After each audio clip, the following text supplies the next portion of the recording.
Hi everyone, welcome to Magnet Brains in the Medium. This is Palak Rakhani, your English educator. Dear class 8 students, as you all can see, in this video we are going to discuss chapter number 3, The Raja's Dream की exercises. आपको बता दूं already इस chapter का explanation and question answers हम पिछले videos में देख चुके हैं, so don't worry if you have miss something. Description में प्रीवियस वीडियो करके लिंक्स दी गई होंगी, वहां से आप अच्छे से पढ़ के आइए चैप्टर को.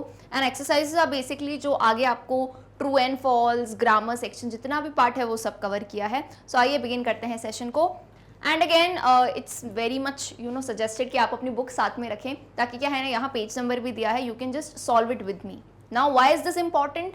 Because this usually comes in examination, true and false आ जाता है, प्लस आपके हर लेसन में, एक्सरसाइज में ग्रामर का एक नया टॉपिक होता है. And usually kids usually forget to miss the grammar part. बोलते ग्रामर पढ़ना है, अलग से पढ़ के जाते हैं, लेकिन बुक की ग्रामर भूल जाते हैं, जो कि बहुत इंपॉर्टेंट है. तो आइए शुरुआत करते हैं. Come on to page number 18. यहाँ पे आपको दिखेगा हेडिंग में थिंक एंड राइट करके. So write T for true and F for false statements, यानी लेसन के हिसाब से. तो उसके लिए लेसन पढ़ के आना पड़ेगा भाई, तो लेसन अच्छे से पढ़ो. एंड देन एक्सप्लेनेशन वीडियो दिया है मैंने, बहुत बढ़िया सा छोटू सा वीडियो है, उसको देख के आओ. एंड देन यहाँ बताओ कि अकॉर्डिंग टू लेसन कोई स्टेटमेंट दिया है, अगर वो सही है तो T लिखिए ट्रू के लिए, अगर वो स्टेटमेंट गलत है according to the lesson so write F for false. All right.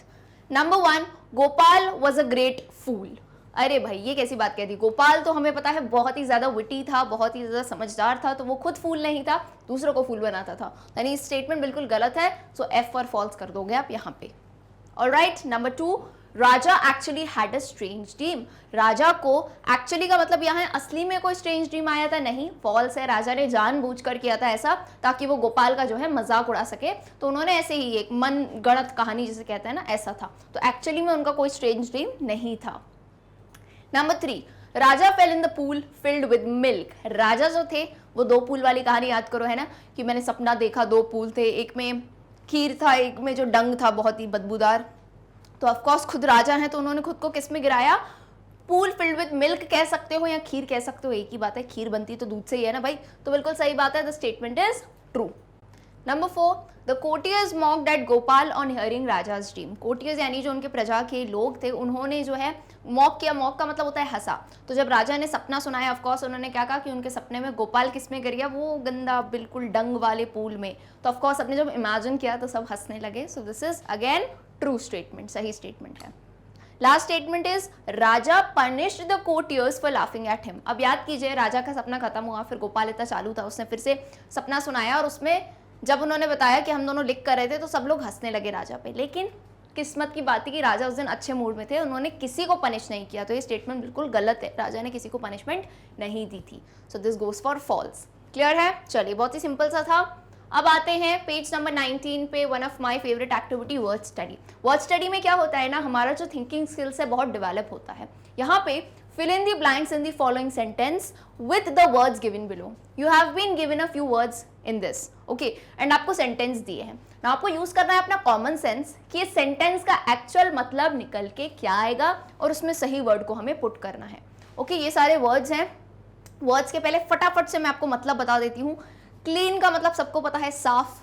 dreamt का मतलब क्या होता है? ये dream का past tense है बेटा. dream word का भूतकाल है, यानी सपना देखा था. लॉन्गर का मतलब होता है किसी चीज से बड़ा. अब देखो, लॉन्ग का मतलब होता है लंबा. लॉन्गर यानी आप कंपेयर कर रहे हो 2 चीजों को, अरे तो दूसरी वाली ज्यादा लंबी है. कोटियर्स, कोटियर्स कौन होते हैं? जैसे राजा की सभा होती है ना, तो उनकी सभा में जो लोग होते हैं उन्हें हम कोटियर्स कहते हैं. जेस्टर, जेस्टर किसे कहते हैं? मस्खरे को. वो इंसान जो दूसरों का मजाक उड़ाए. जैसे गोपाल क्या था स्टोरी में? जेस्टर था. एंड डंग, डंग का मतलब क्या होता है? काउ डंग होता है ना, गाय का गोबर वगैरह, मलमूत्र, उसे हम डंग कहते हैं. आई hope this is clear, because मेरा ड्यूटी था आपको मीनिंग समझाना. अब होपफुली सब मेरे साथ सॉल्व कर सकते हैं. Number 1, Gopal was a dash in the Raja's court. Gopal राजा की जो कोर्ट है, सभा में, क्या था वो? एक. तो वी ऑल नो गोपाल जो है एक मस्करा था, लोगों का मजाक उड़ाता था. So Gopal was a jester in the Raja's court. I hope this is clear. तो जेस्टर वर्ड हो जाता है. Number 2, Raja dash that Gopal fell into the pool of horribly smelly dash. तो हमें पता है राजा को क्या हुआ था? राजा ड्रेम्ट, राजा ने ये सपना देखा, क्योंकि पास्ट टेंस की बात है तो ड्रेम्ट बोलेंगे. The Raja dreamt that Gopal fell into the pool of horribly smelly dung, बहुत ही गंदा और बदबूदार जो है डंग था, वो गोबर था। ओके चलिए number 3, on hearing Raja's dream the dash burst out laughing, राजा का सपना सुनते ही कौन हंसी से फूट फूट के हंसने लगे, कोर्टियर्स, उनके सभा के जो लोग थे, है ना। Number 4, Gopal had a dash dream, Gopal को एक क्या सपना आया, लॉन्गर ड्रीम, उसने कहा था ना कि राजा आपका सपना जल्दी खत्म हो गया, मेरा सपना थोड़ा और लंबा था, और लंबा यानी कंपेयर कर रहे हैं, so longer dream.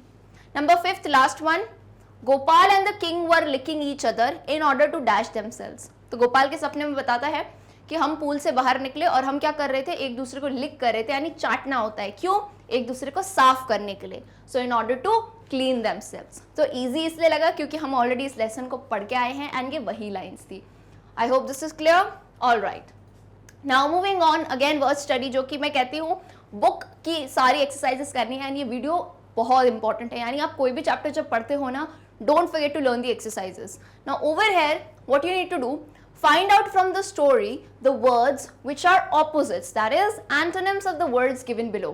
Now opposite क्या होते हैं, opposite का मतलब एक शब्द दिया है उससे उल्टे शब्द का मतलब, तो आई होप आपको अगर याद आ रहा हो कि हिंदी भी हमारी थोड़ी सेम ही है भाई, हिंदी के व्याकरण में हम पढ़ते हैं विलोम शब्द, याद आया कि नहीं, विलोम शब्द क्या होते हैं, विलोम शब्द आर दोज वर्ड्स जो उल्टा मतलब बताते हैं, जैसे गोरा काला, ऊपर नीचे, दाएं बाएं, तो उल्टे शब्द बताना, दोज आर विलोम। तो विलोम शब्द को याद रखिए, इंग्लिश में हम क्या कहते हैं, एंटोनिम्स, एंटोनिम्स कहते हैं। अब एंटोनिम्स में क्या करना है, ये आपके लेसन में वर्ड, ये आपको वर्ड्स दिए गए हैं, इसके उल्टे वर्ड्स लिखो। तो अगर अप्रिशिएट है, किसी की सराहना करना, तो उसका क्या होगा, अनअप्रिशिएट, आगे एक प्रीफिक्स लगा देंगे UN अन। नंबर 2 का बताओ मुझे, हेटेड का क्या होगा, नफरत करना का उल्टा क्या होता है, प्यार करना, सो हेटेड लव्ड। एक चीज याद रखिए, हेट नहीं है हेटेड है, तो अगर वर्ड मेरा पास्ट टेंस में है, आंसर भी मैं पास्ट टेंस में दूंगी, this is the common sense that each one of you should keep, right.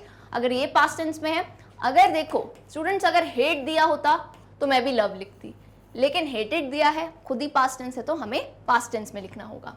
Alright, चलिए नेक्स्ट इज नेवर, नेवर यानी कभी नहीं, तो कभी नहीं का उल्टा क्या होगा, हमेशा यानी ऑलवेज। नंबर 4 थिन, थिन यानी पतला, उल्टा क्या होगा, थिक। नंबर 5 वीप, वीप का मतलब होता है आंसू पोंछना, ऐसे ऐसे रोते हैं ना वीप करते हुए, तो वीप का उल्टा क्या होगा, हंसना, रोने का उल्टा हंसना, तो यानी लाफ। ओके अच्छा, लाफ में ना बोलते लाफ है, फ का साउंड आता है, लेकिन स्पेलिंग क्या होती है, LAUGH, this is something you need to remember. Sound आपको आएगा फ का, है ना, बोलोगे फ लाफ, लेकिन स्पेलिंग क्या है, LAUGH। नंबर 6 बिगैन, बिगैन यानी शुरुआत करना, तो शुरुआत का क्या होता है, अंत यानी एंडेड।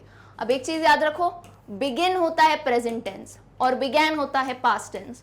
सो अगेन जिसने नोट किया हो, अगर पास्ट टेंस में है तो मैंने एंडेड लिखा है, एंड नहीं लिखा। ये छोटी छोटी डिटेल्स हैं जो आपको अच्छे मार्क्स दिला सकती हैं। एंड 7 क्या है, पुश्ड, पुश का उल्टा क्या होगा, पुल्ड। देखते हो कभी अगर स्टोर बोर पे जाते हो तो दरवाजा होता है, उस पर लिखा रहता है पुश और पुल, तो पुश यानी धक्का देना, पुल यानी पीछे खींचना। I hope this is clear, wonderful. चलिए अब आते हैं again interesting activity, come on to page number 20, match the words in column A with their meanings in column B. So again I think आपके लेसन में से ही काफी words हैं जो आपको दिए हैं कॉलम ए में, और कॉलम बी में ही उनके मतलब दिए हैं अर्थ, लेकिन जम्बल्ड हैं, तो आपको मैच करना है। अब एक चीज 8th स्टैंडर्ड में आ गए हो, so don't follow the thing कि ऐसे ना अपन तीर छोड़ रहे हैं, मुझे पता है मजा बहुत आता है, लेकिन बेटा बड़े हो गए हो, सो डोंट डू दिस। आपको क्या करना है, जो भी आपका आंसर होगा ना, जैसे 1 है उसके आगे उसका जो है लेटर लिख देना। जैसे फर्स्ट क्या दिया है, जेस्टर, जेस्टर कौन, मस्करा, जो मजाक उड़ाता है किसी का, है ना। तो जेस्टर का यहाँ पे मतलब क्या दिख रहा है, सारे वर्ड्स पढ़ो, तो सी पढ़ के देखो, comic character in a medieval court, तो सभा में एक मस्करा रखा जाता है, कॉमिक कैरेक्टर जो लोगों को थोड़ा हंसाए खिलाए, है ना, मस्करी करे, तो उसे जेस्टर कहते हैं। तो अपने आंसर्स में आप कुछ इस फॉर्मेट में लिखोगे, 1 को सी कर दोगे, क्लियर है। तो ऐसे ही हम सॉल्व करते जाएंगे। नंबर 1 का सी हो गया, comic character in a medieval court. Number 2 is dung, dung यानी क्या होता है, गोबर वगैरह, कोई भी एनिमल का वेस्ट, सो सेकंड का क्या हो जाएगा, एफ हो जाएगा। नंबर 3 खीर। खीर सुनते ही बढ़िया भूख लगने लगी सबको। खीर बहुत टेस्टी सी होती है। किससे बनती है? A pudding made of rice, sugar and milk. अगर अंग्रेजी में लिखेंगे तो पुडिंग लिखेंगे, पर हम सभी को पता है यार बहुत टेस्टी होती है। A pudding made of rice, sugar and milk. अलग अलग तरीके से बना सकते हैं। राइस से बनती है, इंडिया में तो साबूदाने से बनती है, सेवइयां की खीर होती है, तो यहाँ राइस का लिखा है, ठीक है। चलो 3 का क्या हो गया जी। Number 4 unfortunately. अनफॉर्चुनेटली का मतलब क्या होता है? बदकिस्मती से। तो बदकिस्मती यानी अनलकीली, दोनों का मतलब सेम हुआ, तो 4th का बी होगा। 5th is humility. ह्यूमिलिटी देखो, ये जो वर्ड्स आते हैं ना, ह्यूमिलिटी और इन सब के, ये सब क्या होता है? ह्यूमन क्वालिटी से रिलेटेड। तो ह्यूमिलिटी यानी मतलब ऐसा इंसान जो हम्बल हो। So quality of being humble is humility. 5th का आंसर हो जाएगा डी। 6th is रेलिश्ड। रेलिश्ड का मतलब क्या होता है? किसी चीज को आप जो है इंजॉय कर रहे हो, फिर से उस पल को जी रहे हो। सो रेलिश्ड होता है enjoyed. And 7th is amuse. Amuse यानी एंटरटेन करना था ना, किंग ने खुद को अम्यूज किया गोपाल का मजाक उड़ा के। सो अम्यूज इज एंटरटेन। तो आई होप सभी आंसर्स देख लिए होंगे। यहाँ पे अगर आप चाहो तो एक बार रीचेक कर सकते हो, एक स्क्रीनशॉट इसका ले सकते हो फटाफट से। Okay, these are the answers. All good. चलिए now moving on to the exact, आपकी हेडिंग आती है ग्रामर पार्ट की एग्जैक्ट व्याकरण में। अब आपको इस पर्टिकुलर लेसन में एक बहुत इंपॉर्टेंट टॉपिक दिया है जिसको आप स्टार मार्क कर लेंगे सभी के सभी, जिसका नाम है डेटरमाइनर्स। यस, आपके एग्जाम में भी डेटरमाइनर्स आएंगे। डेटरमाइनर्स इज समथिंग जो हम बचपन से सुनते हैं। अब कुछ बच्चों को मीनिंग ही नहीं पता होता डेटरमाइनर्स क्या होते हैं, तो मैं हिंदी में लिख के बताऊंगी। निर्धारक। निर्धारक वर्ड देखा है जो बताए किसी चीज को डिटरमाइन करे, उसे डेटरमाइनर्स कहते हैं। Now look at the following sentence. The king was in a good mood and did not mind his legs being pulled a little. ये लाइन आपको पता है, आपके लेसन में ली थी। अब यहां पे जो हाईलाइटेड वर्ड आपको दिख रहे हैं, द किंग, हिज लेग्स, सो ये हाईलाइटेड वर्ड क्या हो रहे हैं? देखो, मैंने जब कहा द किंग, तो द वर्ड ये क्या है? एक आर्टिकल है। बचपन से बेटा पढ़ते हो आर्टिकल। आर्टिकल्स याद दिलाऊं? ए, एन और the. These are the 3 articles mainly that we study. So the king से तुम्हें क्या पता चला कि मैम हम उसी पर्टिकुलर राजा की बात कर रहे हैं, वही राजा राजकृष्ण जो है ना हमारे लेसन में दिया था, द किंग। तो द क्या होगा? तुम्हें डिटरमाइन गया, तुम्हें बताया कि पर्टिकुलर किंग है। अब उसी आगे लाइन में देखो, the king was in a good mood, वो राजा अच्छे मूड में था, and did not mind his legs being pulled a little. His leg मतलब क्या हुआ? उसके पैर। उसके मैं इंडिकेट कर रही हूं, और किसी के नहीं दुनिया में, उसी के पैर की। सो ऐसे वर्ड्स जो आपको एग्जैक्टली डिटरमाइन कराए कि हम कहां की बात कर रहे हैं। जैसे मैंने कहा दिस बुक इज माइन, ये वाली बुक, ये जो मेरे बगल में रखी है, या फिर मैंने कहा दैट बुक इज माइन, वो जो दूर रखी है। सो ऐसे वर्ड्स जो डिटरमाइन कराएं, ये सब क्या होते हैं? डिटरमाइनर्स होते हैं, right. I hope this is very clear. चलिए, सो वर्ड्स लाइक कुछ एग्जाम्पल है, a and the, this, that, some, ये सब क्या है? डिटरमाइनर्स हैं। एंड ये यूजुअली किसके पहले प्रयोग होते हैं? नाउन या नाउन फ्रेज के, यानी संज्ञा या संज्ञा फ्रेज से पहले होते हैं, ताकि उसकी और बात बता सकें। In a noun phrase only one determiner is permitted. There are many determiners in English. So आप देख लो, यहाँ पे कुछ डिटरमाइनर्स की लिस्ट है, इंपॉर्टेंट है। ये डिटरमाइनर्स के टाइप हैं। तो आर्टिकल्स तो मैम पढ़ते आ रहे हैं बचपन से, ए एंड द पता है। एक नाम और लेते चलो, पॉजेसिव प्रोनाउन। अच्छा, पॉजेसिव वर्ड का मतलब पता है? हम कभी कभार कुछ लोगों के लिए कहता है ना कि ये बंदा बहुत पॉजेसिव है। पॉजेसिव मतलब क्या? मेरापन बहुत है, कि ये मेरी चीज है, मैं हूं। तो पॉजेसिव वही होते हैं, जैसे माय यानी मेरा, तेरा, उसका, my, his, your, her, their, our, उनका। तो हिंदी में जैसे कहता है ना मेरा, तेरा, उनका, इसका, तो ऐसे इंग्लिश में कर दो, my pencil, his book, your wife, her dress. तो यानी हम पर्टिकुलर बता रहे कि उसकी ड्रेस है, यानी ये मेरी पेन है जो मेरे हाथ में है। तो ये हो गए पॉजेसिव प्रोनाउन, ये भी डिटरमाइनर्स है, कि क्लियरली बताते हैं ना। जैसे मान लो अब यार बेड पे 10 कपड़े रखे हैं, है ना, अब सब दोस्त आ गए, मैंने कहा no no the red one is my dress, वो लाल वाली मेरी ड्रेस है। तो पॉजेसिव मैंने डिटरमाइन कर दिया, तो सब दूर हो जाएंगे कि भाई ये लाल वाली इसकी ड्रेस है, छोड़ दो उसको। ओके, क्लियर है। फिर नेक्स्ट आता है क्वांटिफायर्स। क्वांटिफायर वर्ड से ही समझ आता है, क्वांटिटी बताते हैं। क्वांटिटी यानी किसी चीज की मात्रा। अब क्वांटिटी में भी नंबर्स की बात नहीं हो रही है, सम, मैनी, लिटिल, ये सब quantifiers. That I have many books in my house, तो ये क्वांटिफायर्स क्वांटिटी बताते हैं। इंटरोगेटिव, का मतलब क्या होता है? प्रश्न, प्रश्न पूछना। सो जैसे व्हाट, विच, इस, बाय, ये सारे टाइप के वर्ड्स होते हैं इंटरोगेटिव्स। डिस्ट्रीब्यूटिव क्या होते हैं? डिस्ट्रीब्यूट करना, बांटना, जैसे each, every, every one over here is present, है ना। ईच बनाना इज येलो, हर बनाना कैसा है? येलो कलर का है, तो ये क्या है?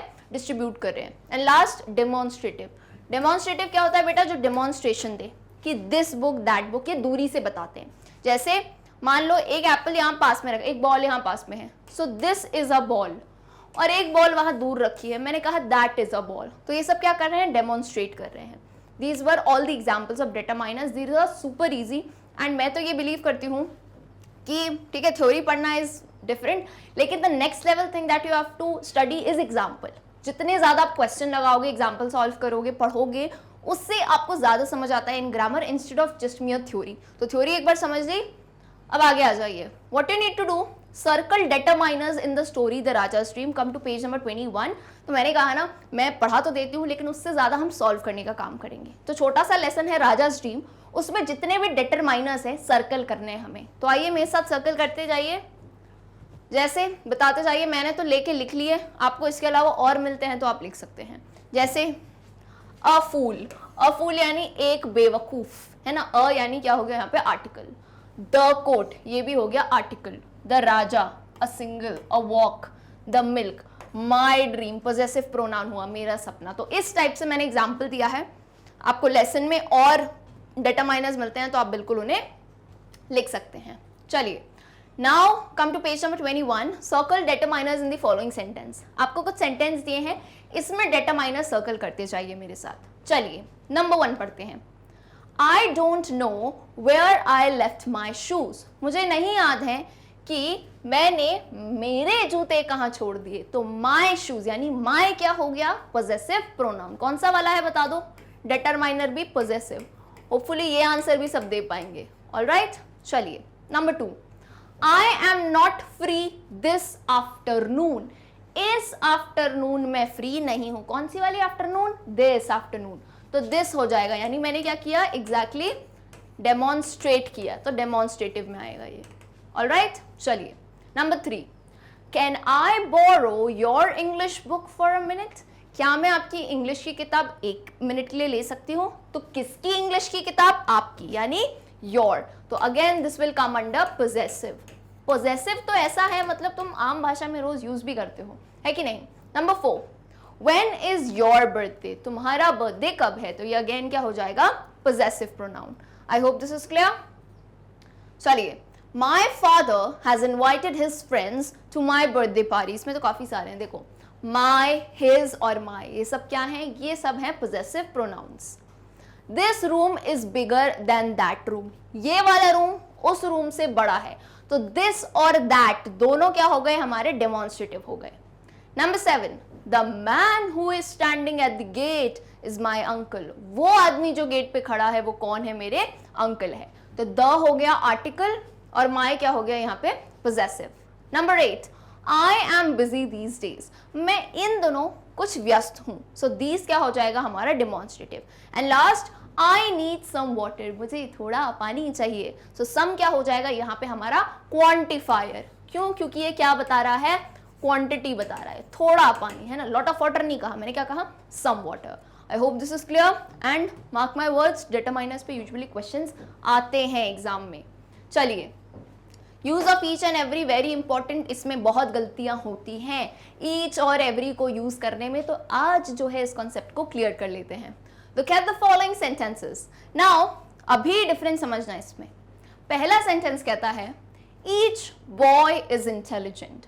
दूसरा कहता है एवरी बॉय इज इंटेलिजेंट। अब बहुत कम लोग होंगे जो इसमें डिफरेंस बता पाए। मैम एक ही तो बात है, each boy is intelligent, every boy is intelligent. लेकिन जिसको अच्छे से इंग्लिश पता है, that person knows the difference between this.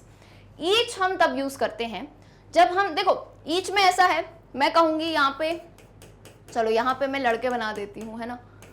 बहुत ही फनी लड़के हैं जो हवा में डांस कर रहे हैं, लेकिन चलो कोई बात नहीं, है ना। कितने लड़के हो गए? 1 2 3 4 5, ठीक है। चलो 5 लड़के हैं।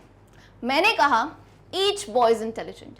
व्हेन आई से ईच, इसका मतलब है मेरा हर बॉय इंटेलिजेंट है, लेकिन हर में मैं इंडिविजुअली बात कर रही हूँ, एक एक की, कि एक एक करके जो है एक की बात की, हाँ ये इंटेलिजेंट है, ये इंटेलिजेंट है, ये इंटेलिजेंट है, तो इंडिविजुअली जब मैं बात करूं। लेकिन जब मैं कहती हूँ ना every boy, so every boy से मैं सबको कलेक्टिवली कहती हूँ, ये एक बहुत ही स्लाइट डिफरेंस है। अच्छा, ये नहीं है कि दिन रात का फर्क है, जो शायद इंग्लिश में तो एक्सपर्ट नहीं है, नॉर्मली इंटरचेंजेबली इस वर्ड को बोलता है, लेकिन हमें समझना है एग्जाम पॉइंट ऑफ व्यू से कि अगर आता है तो ईच हम इंडिविजुअली, जब मैं एक एक, पहले मैंने इस वाले पे गई, हाँ भाई ये इंटेलिजेंट है, हाँ भाई ये भी है, ये भी है, ये भी है, then I came to a conclusion कि ईच बॉय इज इंटेलिजेंट।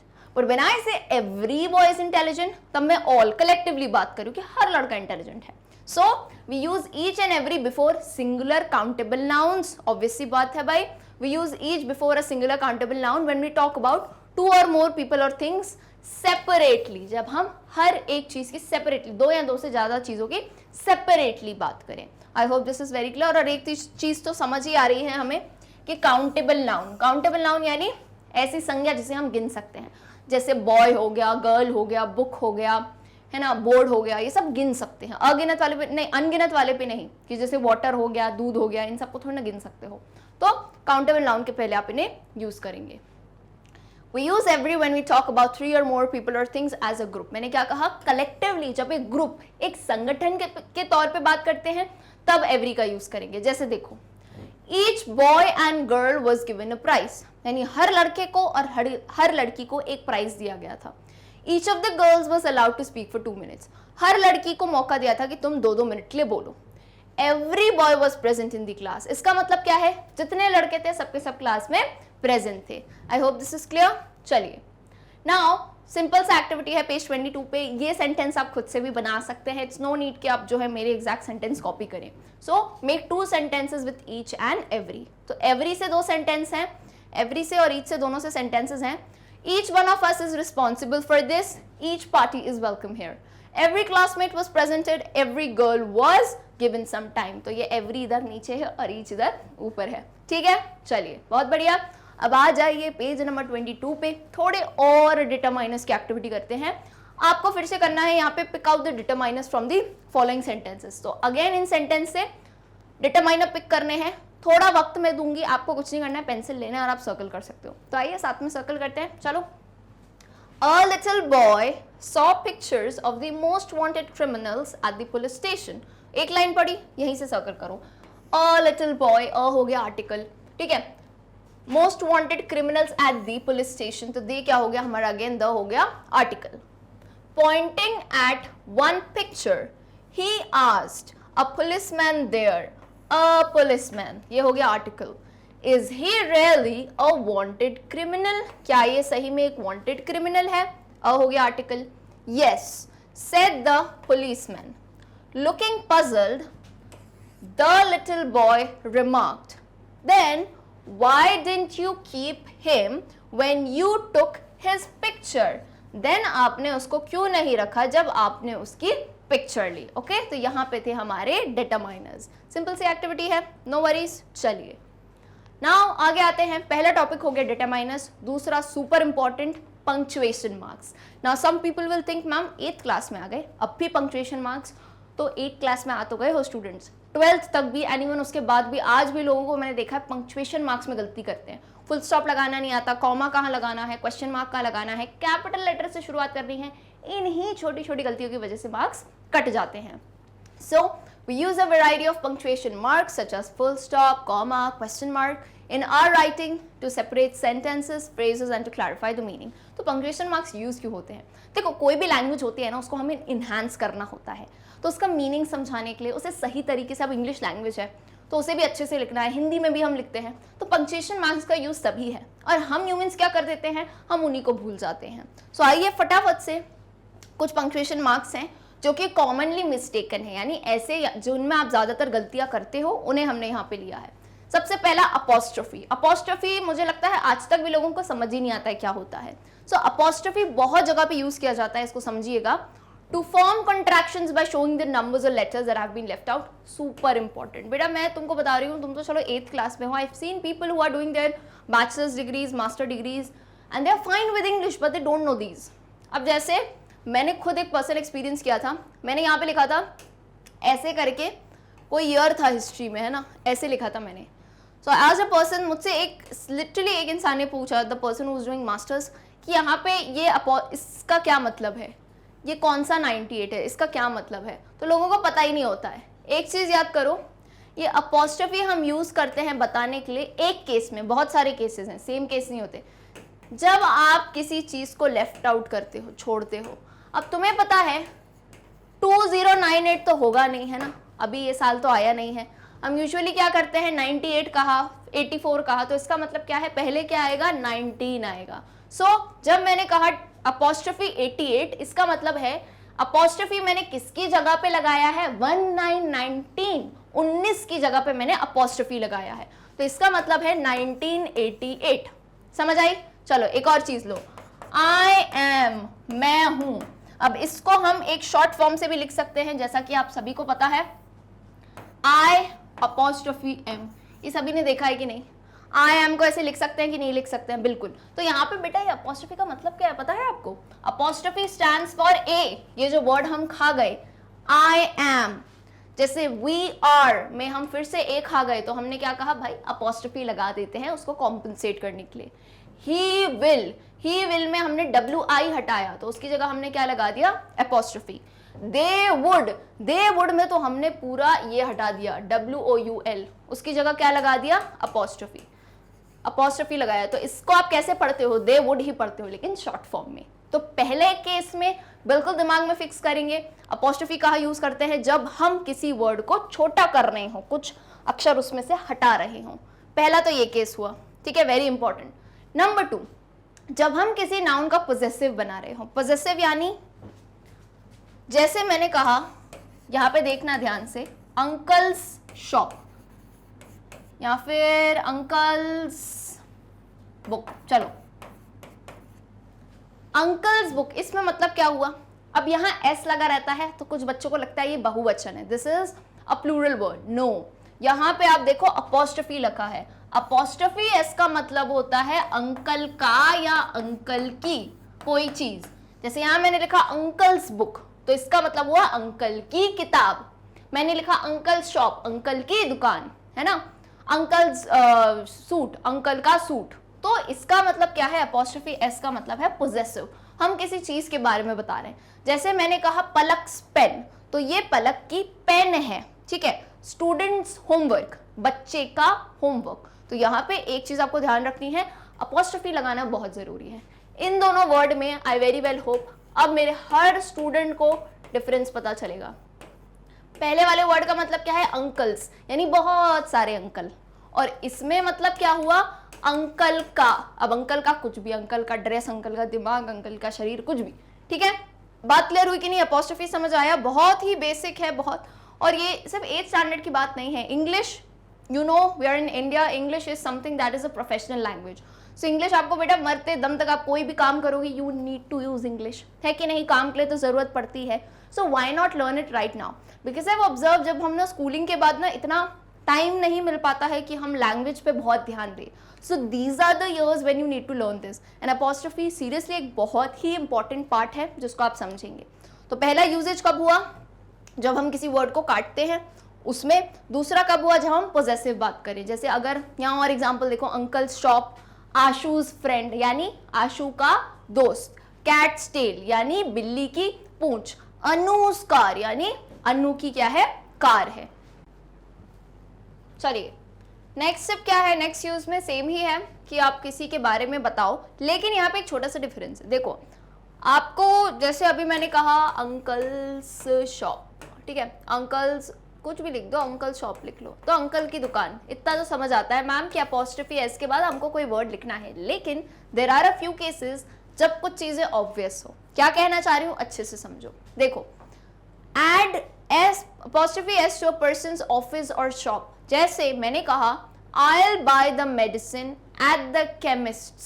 अब बहुत ही कॉमन सेंस की बात है कि तुम दवाई खरीदने जा रहे हो, केमिस्ट के पास जा रहे हो, तो केमिस्ट का क्या होगा, मेडिसिन का स्टोर होगा। So there are a few cases where you need not mention कि मैंने यहाँ केमिस्ट का स्टोर नहीं लिखा, I wrote I'll buy the medicine at the chemist's, तो यहाँ पे अपॉस्ट्रोफी एस केमिस्ट का मतलब हुआ कि केमिस्ट के यहाँ से मैं जो है दवाई ले लूंगी। या फिर I will be visiting Anil's, तो बहुत सी ऑब्वियस सी बात है कि मैं अनिल के पास जा रही हूँ, यानी अनिल के घर जा रही हूँ। So there are a few cases जब आपको दिखेगा अपॉस्ट्रोफी एस के आगे आपने कुछ नहीं लिखा, क्योंकि जब आप जिस इंसान से बात कर रहे हो वो चीज़ ऑब्वियस है। जैसे मान लो मैं अपने घर पे बात कर रही हूँ, मैं ऑलरेडी उन्हें बता चुकी हूँ कि मैं अपने दोस्त के यहाँ जाऊंगी, तो उसके बाद मैं उनसे कहती हूँ okay I will be visiting Anil's, तो शी नोस कि अच्छा ये तो उसके घर जा रही है। तो इन कॉन्वर्जेशंस में जरूरी नहीं है कि आप अपॉस्ट्रोफी एस के बाद कोई चीज बताओ। इज इट क्लियर और गुड? चलिए भाई, add apostrophe s only after the second name. अच्छा, अब जैसे हम दो चीजों की बात कर रहे हैं, जैसे दो भाई हैं असलम और अनुज, ठीक है, ये दो भाई हैं या दो दोस्त हैं जैसे मैं मान लो, अब इन दोनों का स्कूल एक ही है, उसके बारे में मुझे बात करनी है, तो मैं क्या ऐसे कहूंगी Aslam's school and Anil's school, दो दो बार लिखूंगी, क्यों इतनी मेहनत करना? तो सिंपली क्या करना, पहले मैंने इसका नाम लिखा, फिर मैंने इसका नाम लिखा, क्या अपॉस्ट्रोफी में दोनों की जगह लगाऊंगी? नहीं, जो लास्ट नेम होगा ना सेकंड नेम उस पे लगाऊंगी, असलम एंड अनुज स्कूल। तो इससे चीज क्लियर होती है कि ये दोनों का स्कूल है। ऐसा नहीं करना असलम्स एंड अनुज स्कूल, नहीं। अगर आप दो केस में बताना चाह रहे हो तो सेकंड नेम में ही एस लगाओ। जैसे जैसे कोई भी आप और भी एग्जाम्पल ले सकते हो, टीना and मीनाज home.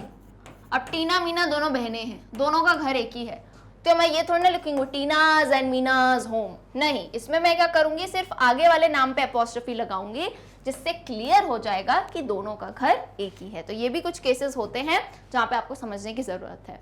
I hope it is very clear, बात क्लियर हो गई ये दोनों। चलिए थर्ड क्या है, अब थर्ड में किसी भी एब्रीविएशन का जब आपको प्लूरल बनाना हो, अब एब्रीविएशन क्या होता है, देखो डॉक्टर साहब क्या जाते हो तो डॉक्टर की स्पेलिंग क्या होती है DOCTOR, लेकिन लोग नाम के आगे क्या लगाते हैं DR डॉट, है कि नहीं?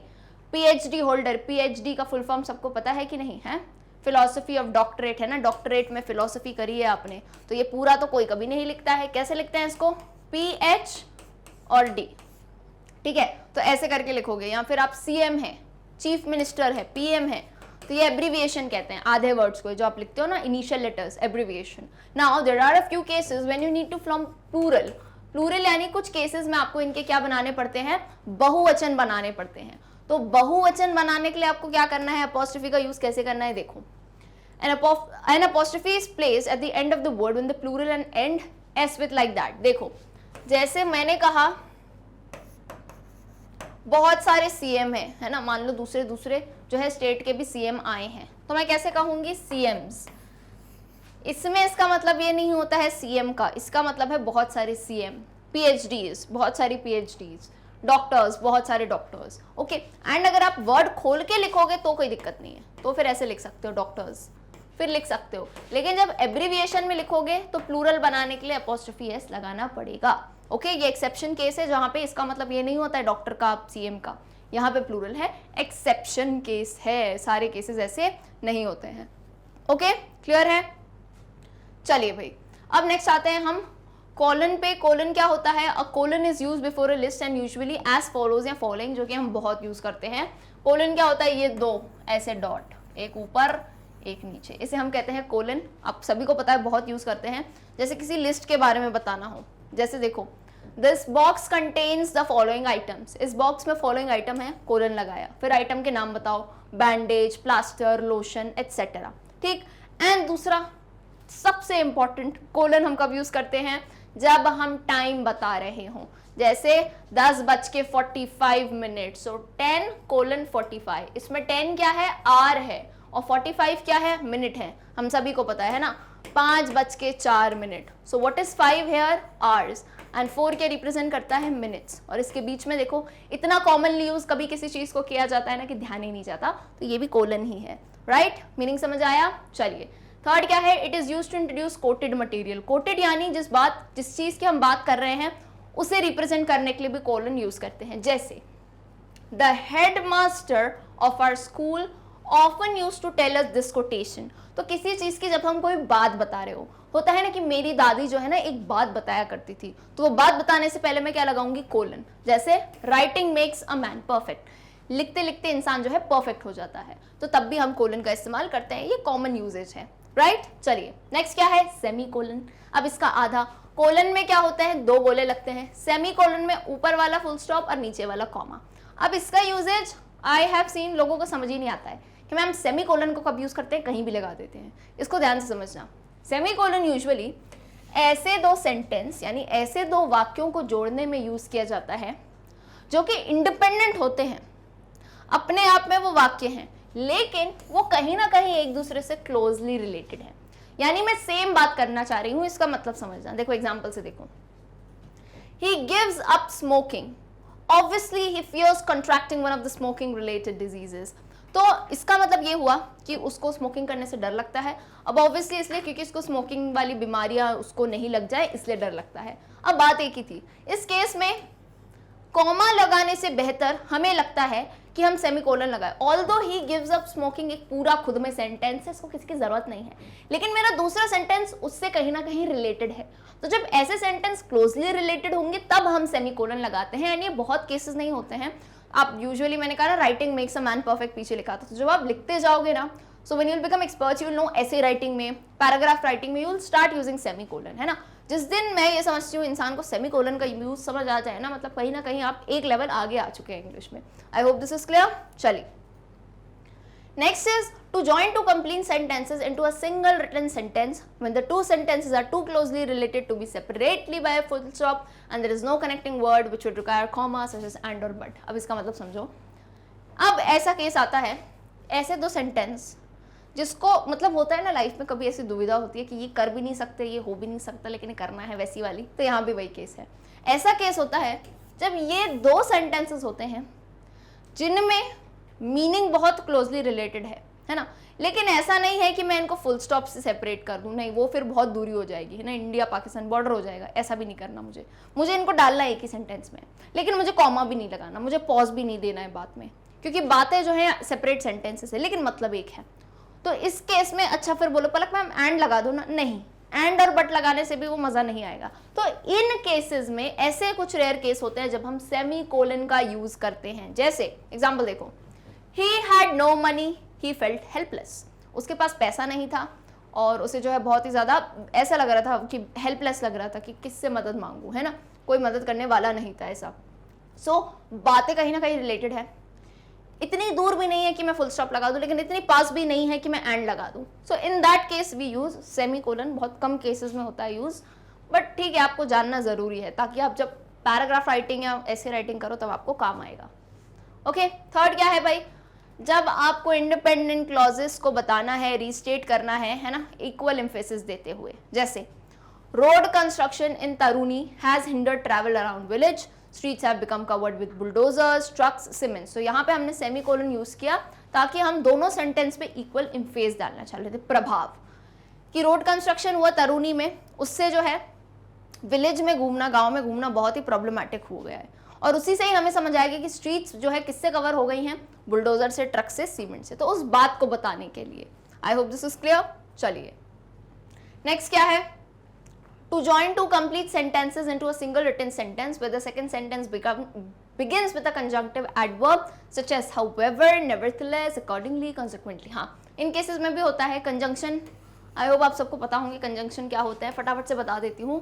कंजंक्शन पार्ट्स ऑफ स्पीच का ये एक टॉपिक होता है जिसे मैं पढ़ाती हूँ। जंक्शन वर्ड याद रखोगे, जंक्शन में जे आता है, जे का मतलब होता है ज्वाइन। तो ऐसे वर्ड्स जो दो सेंटेंसेस को जोड़ने का काम करे, कंजंक्शन, जैसे एंड हो गया, बट हो गया।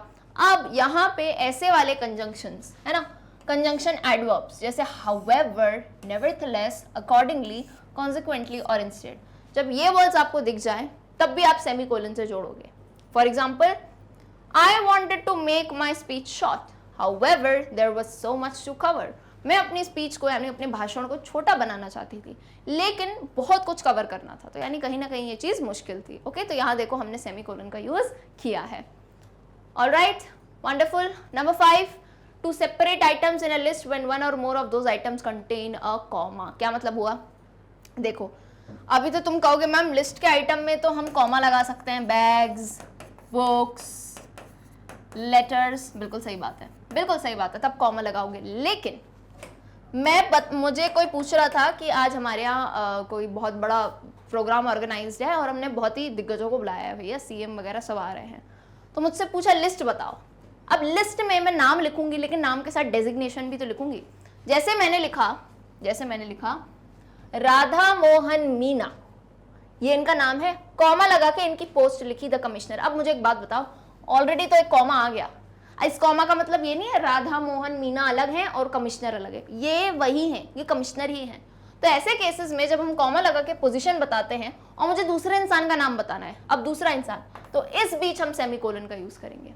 बात समझ आई कि नहीं? देखो यहाँ पे फिर से देखो, मैंने लिखा शिवराज सिंह चौहान। अब मुझे लोगों को तो बताना पड़ेगा ना कौन है ये। फिर मैंने कॉमा लगाया, सीएम यानी चीफ मिनिस्टर लिख दिया मैंने, ठीक है, सीएम लिख दिया। अब यहाँ तो ऑलरेडी कॉमा लग गया, अब मेरे को दूसरे इंसान का भी नाम बताना है। जैसे फिर मैंने कॉमा लगाया, फिर मैंने लिखा भूपेंद्र पटेल, ठीक है। जैसे मैंने यहाँ लिखा ये सीएम है, कहाँ के सीएम है लोगों को बताना पड़ेगा मुझे, एमपी के सीएम है, ठीक है। और फिर यहाँ मैंने इनके आगे कॉमा लगाया, मैंने लिखा ये तो गुजरात के सीएम है। तो इसका मतलब क्या हुआ? तो ऐसे केसेस जहां आपको ऑलरेडी उस नाम में कॉमा लग रहा है तो तुम लिस्ट के लिए फिर कॉमा थोड़ी ना लगाओगे, फिर तुम क्या यूज करोगे? सेमीकोलन। तो यहाँ पे सेमीकोलन बताएगा कि ये वर्ड जो है आपस में क्या है, बिल्कुल ही एक दूसरे से अलग है।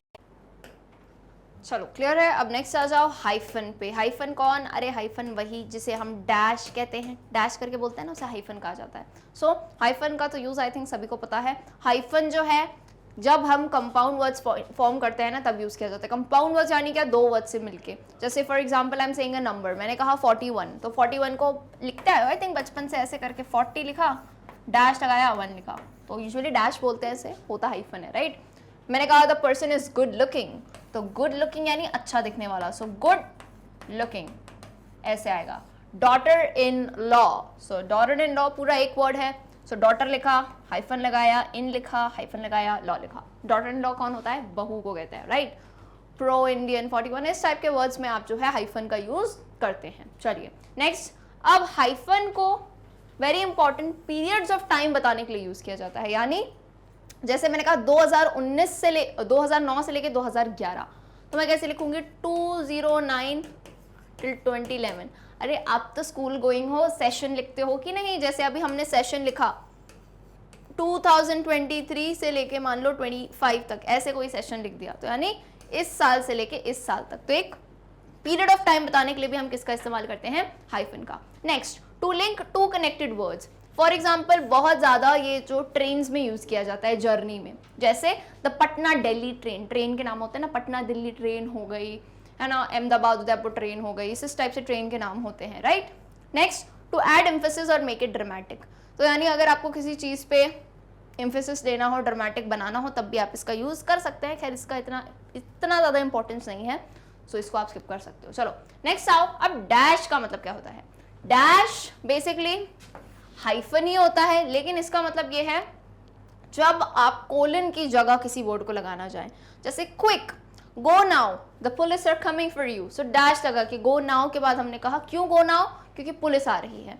तो अगेन ये वर्ड्स समझने जैसे हैं, बहुत ज़्यादा यूज का अपन नहीं करते हैं, right.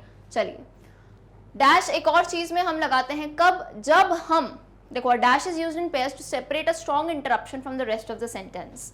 For example strong interruption यानी रुकावाना। फॉर एग्जाम्पल देखो, all nations desire economic growth, some even achieve it but it is easier said than done. तो यहाँ इन केसेस में हमने डैश का यूज किया है जब हमें एक पॉज लेना हो। कब पॉज? हम पिछली बात के स्ट्रॉन्ग इंटरप्शन को दूर करने के लिए, है ना, जैसे some even achieve it but it is easier said than done. Okay चलिए नेक्स्ट क्या है? Dashes are used in a sentence, commas are not used too. जिन सेंटेंस में हम कॉमा नहीं लगाते हैं वहाँ डैशेज लगा देते हैं। She looked at the dresses, a few of them. आपने बहुत सारे ना प्रीवियस जब आप कुछ लेसन वगैरह पढ़ते होगे ना, तो पुराने स्टाइल में जब राइटर लिखते थे ना तो ऐसे यूजुअली डैश लगा के लिखते थे, अगर किसी ने ऑब्जर्व किया हो। Deciding on she should buy, full stop. She looked at the dresses dash, a few of them dash. तो ये यहाँ पे डैशेज लगाए गए हैं इंस्टेड ऑफ कॉमास। ओके चलिए next coming on to page number 26। Page number 26 पे आपको क्या करना है? Very simple activity. Add what you think are appropriate punctuation marks to the sentences below। यानी अब आपको वही बचपन वाली फर्स्ट सेकंड वाली चीज याद करो, पंक्चुएशन मार्क्स लगाने हैं। सेंटेंस दिया है, तुम बताओ कहाँ पंक्चुएशन मार्क्स लगेगा। Our neighbor's dog likes to chew bones। तो our neighbors में यहाँ पे देखो बेटा एस, एस नहीं है, अपोस्ट्रोफी एस आएगा. हमारे नेबर का dog likes to chew bones, full stop, very important. Next, Anshu's sister is a doctor in Apollo hospital. Anshu's sister, फिर से क्या आएगा, अपोस्ट्रोफी एस आएगा यहाँ पे. Anshu's sister is a doctor in Apollo hospital, full stop आएगा. क्लियर है? चलिए नेक्स्ट आते जाओ फटाफट से. Third, last week we read the catbird Seat, a short story by James Thurber. अब यहाँ सुनो, last week we read, last week, देखो मैंने लास्ट वीक बोलते ही पॉज लिया, पिछले हफ्ते we read comma the catbird seat. जब आप किसी चीज के बारे में बता रहे हो तो आपको क्या लगाना है, इन्वर्टेड कॉमास, फिर कॉमा लगाना है इन्वर्टेड कॉमास के बाद, फिर पूरी बात कहनी है. A short story by James Thurber, फिर फुल स्टॉप. क्लियर है? चलो number 4, are 3 children Anu, Anil and Aniket like playing cricket. So आप देख रहे हो जब मैं रीड कर रही हूँ, रीड देखो मैं एवरी टाइम बोलती हूँ बोलने सही करो इंग्लिश. जब बोलोगे पॉज लोगे तभी तो पता चलेगा कॉमा कहाँ लगना है. कुछ लोग कैसे पढ़ते हैं, Our 3 children Anu, Anil and Aniket like अरे what is this? This is not English. English is something आप आराम आराम से बोलो. लोगों को एक illusion है कि इंग्लिश जल्दी बोलने से हम बहुत स्मार्ट दिखेंगे. That's not true. A good language is something when you can speak slowly. ऐसी भाषा बोलो जो सामने वाले को समझ आए and attractively. Right? So our 3 children Anu, Anil and Aniket like playing cricket. Okay? चलिए. Number 5. In 3 weeks time will have to begin school again. So in 3 weeks time, comma, we'll have to, देखो यहाँ apostrophe आएगा, we will, इसका full form क्या होगा, will have to begin school again. Doesn't she know that we don't drink coffee? तो यहाँ भी नहीं आया, doesn't में, does not में ये आएगा. Does not she know that we don't drink coffee? चलिए 7th, It's important that the puppy learns to find its way home. ये जरूरी है कि पपी को पता चल जाए अपनी जगह. तो भाई it's में क्या आएगा, यहाँ पे apostrophe आएगा, because it's का full form पता है क्या होता है, ये it's, इसे क्या कहते हैं, इसका मतलब होता है it is, है ना. आई खा गए थे हम इसलिए हमने apostrophe लगाया है. So it's important that the puppy learns to find its way home. Full stop. She did not hear her children's cry. अब हमें पता है चिल्ड्रन खुद में ही प्लूरल वर्ड है तो यहाँ apostrophe आएगा, यहाँ पे आएगा apostrophe s. Number 9, my friend's name has 2 A's. मेरे दोस्त के नाम में 2 A है. वाओ, मेरे नाम में भी आते हैं 2 A, है ना. देखो A से 2 A आते हैं. ठीक है, तो 2 A's लिखना है, उसमें भी apostrophe आएगा. देखो my friend's name has 2 A's. A's बताने लगे, 2 A आते हैं उसके नाम में, तो apostrophe s. क्लियर है? चलिए. Number 10, the man whose face was white said that he had spent his 2 weeks vacation in Sikkim. So the man whose face was white said that he had spent his 2 weeks vacation in Sikkim. Number 11, no, the taxi driver said politely, I cannot take you to the airport in 15 minutes. Said politely, बोला है उसने, तो ये बोली हुई बातें किस में डालते हैं, डबल इन्वर्टेड कॉमास में. इसे हम क्या कहते हैं इंग्लिश में, आई थिंक ग्रामर में पढ़ते हो आप लोग, अभी पढ़ा होगा पिछले साल में भी, डायरेक्ट स्पीच. डायरेक्ट स्पीच यानी किसी इंसान के एग्जैक्ट कहे हुए शब्द जिन्हें हम इन्वर्टेड कॉमास में डालते हैं. All clear? चलिए. Number 12, Anvesha is trying hard in school this semester, her father said. So Anvesha is trying hard in school this semester, her father said. उसके पापा ने बोला. तो यहाँ पे लिखने के बाद इन्वर्टेड कॉमा के बाद एक कॉमा भी आता है. When did Roosevelt say we have nothing to fear but itself? When did Roosevelt say we have nothing to fear but itself? तो inverted commas I and full stop आया यहाँ पे. Clear है? There was only one thing to study till dawn. So there was only one thing to do, study till dawn, comma and full stop. Next is the following are the primary colors. Following हमने कहा ना किसी चीज को बताने के लिए तो हम क्या यूज करते हैं, कोलन का यूज करते हैं. Red, blue and yellow. We reached home at 10:15 AM. 10:15 के बीच में भी क्या आएगा, कोलन आएगा. ओके, क्लियर है? We had a great time in Delhi. The kids really enjoyed it. So जहाँ मैंने पॉज दिया वहीं पे अपन ने क्या लगाया है, कॉमा एंड फिर next full stop. Some people work best in the mornings, others do best in the evenings. The girl's father said in the corner. Girl's father, लड़की का पापा, तो apostrophe s. Patna is the capital of Bihar. We all know it. Patna is the capital of Bihar. यहाँ सिर्फ क्या missing था, full stop missing था, ठीक है पटना वालों। चलो भाई, so with this we end the wonderful session for exercises. Hopefully देखो ग्रामर के छोटी छोटी चीज़ें होती हैं ना, इन्हीं एक्सरसाइजेस से सीखते जाओ। तो वीडियो पसंद आता है लाइक करें, अपने सभी क्लास 8 दोस्तों के साथ शेयर करें ताकि ये क्वालिटी एंड फ्री एजुकेशन सभी को मिल सके। सो डियर स्टूडेंट्स, वीडियो कैसा लगा मुझे कमेंट सेक्शन में ज़रूर बताना ताकि मुझे भी जो है मोटिवेशन मिलता रहे। मिलते हैं हमारे अगले सेशन में जिसमें हम इसी पर्टिकुलर लेसन का एक क्विज लेंगे in the form of MCQ। See you all, तब तक के लिए गुड बाय।